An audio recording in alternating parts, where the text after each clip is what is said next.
आपल्या हितेंद्र ठाकूरजी आप्पा यांना जातं पहिली गोष्ट म्हणजे. त्याचबरोबर त्याच्यानंतर कार्यकर्त्यांना जातं.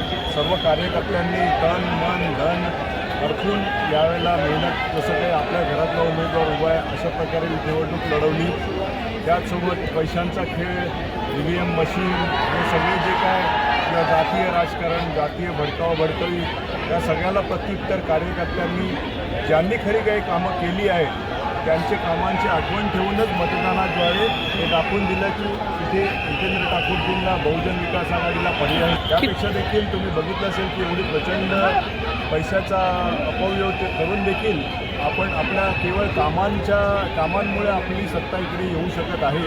एवढे उमेदवार आपले निवडून आले.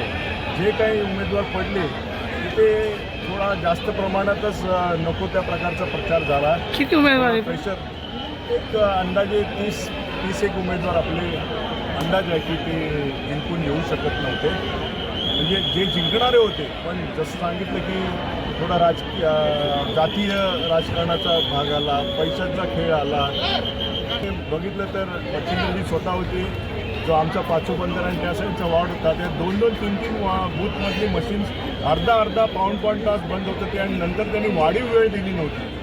वाढीव वेळ न दिल्यामुळे देखील जवळपास 200-500 मतदान प्रत्येक बूथमध्ये, आपण म्हणा की 2 बूथमध्ये कमी पडत गेलं होतं.